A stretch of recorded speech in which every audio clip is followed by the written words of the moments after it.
नमस्कार दर्शक बंधु ग्रीन ओडिशा चैनल को आपण मानक स्वागत। प्रथमतः आम भिडियोटी देखुथिबारु आपण मानक बहुत बहुत धन्यवाद। आज आम जानिबा आपण माने घर बाड़ी रे किपरि नाली कोसला साग हार्वेस्ट करि परिबे। कोसला साग उत्पादन प्रणाली बहुत सहज अटे। एथिपाई कौनसी दामी सारर आवश्यक होई न थाए बा कौनसी प्रकारर कीटनाशक औषध मध्य आवश्यक होई न थाए। कोसला साग उत्पादन करने प्रथमे आपण को जेतिकी जगह दरकार सेतिकी जगार माटी को हल्का करि नियंतु। बालिया माटी रे एही चाष भल होइथाए, तेणु करी माटी को पूरा पूरी फसफसिया करबा आमर लक्ष्य। माटी रे कौनसी प्रकार बड़ पत्थर बा गोड़ी रहिले एहा आम उत्पादन रे बाधा सृष्टि करिथाए। माटी को भल भाव प्रस्तुत करबा सारिबा परे एथिरे किछि गोबर खत ऐड करि नियंतु। एही चाष जदि छात उपरे करूछंती ताहले गार्डन सॉइल रे 30% कंपोस्ट मिसांतु। जदि एही चाष आपण बाड़ी रे करूछंती ताहले एही भली किछि खत सिंचन करंतु। माटीर सबु अंश रे खत गुड़िक भल भाव पड़िबा दरकार एवं माटी को आवरण करबा दरकार। कोसला साग एक इजी ग्रोइंग प्लांट हेतिबारु एथिरे आउ कौनसी खत बा कौनसी पीडियार आवश्यक होई न थाए। खत को सिंचन करि सारिबा परे माटी सहित एहाकु भल भाव मिसाई नियंतु। एमिति जदि खट गुड़िक माटी उपरे पड़िकी रहिबो ताहले आमे जो मंजी बुणिबा जर्मिनेशन तो हबो, किंतु से गजा गुड़िक पोचक हवार चांसेस अधिक रहिछि। माटी प्रस्तुत हो सारिबा परे सेथिरे आमे मंजी को बुणी नबा। मने रखंतु मंजी बुणिबा समय रे सेथिरे किछि बाली मध्य मिश्रण करी बुणी नियंतु। बाली आमे एथिपाई मिसेइबा काहेकि ना जदि आमे खाली मंजी को बुणिबा तेबे तार डेंसिटी अधिक होई जिवो, जा फଳରେ आम प्लांट ग्रो होबारे असुविधा हबो। जदि सेथिरे आमे किछि परसेंट रो बाली मिसेइ दबा ताहले प्लांट रो डेंसिटी कमी जिवो, जा फଳରେ गछ गुड़िक मध्य दूरता मध्य बढ़िबो, समस्त को परफेक्ट पोषण मिलिबो एवं सेमाने भल भाबरे ग्रो करि परिबे।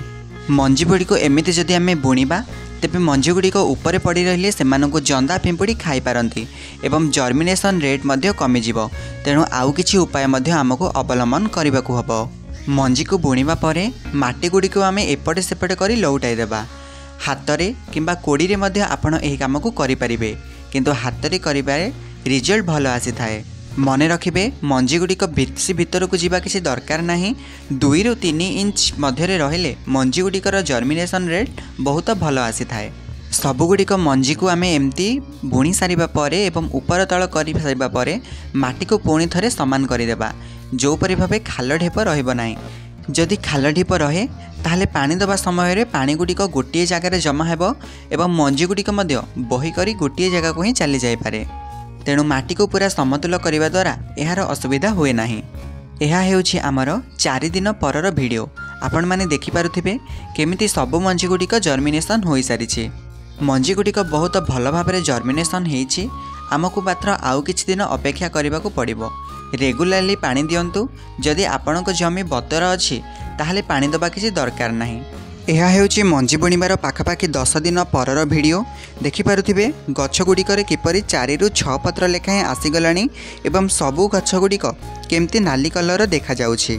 धड़ा कोसला साग तुलन में नाली कोसला अधिक पुष्टिसार युक्त होइथाए। जो जगार मध्य कोसला साग बुणंती से जगह को परफेक्ट सूर्य किरण आसुथिबा दरकार। मोर मध्य जो जगह को सूर्य किरण आसे से साग गुड़िक अधिक बड़ होइछि छाई साग अपेक्षा।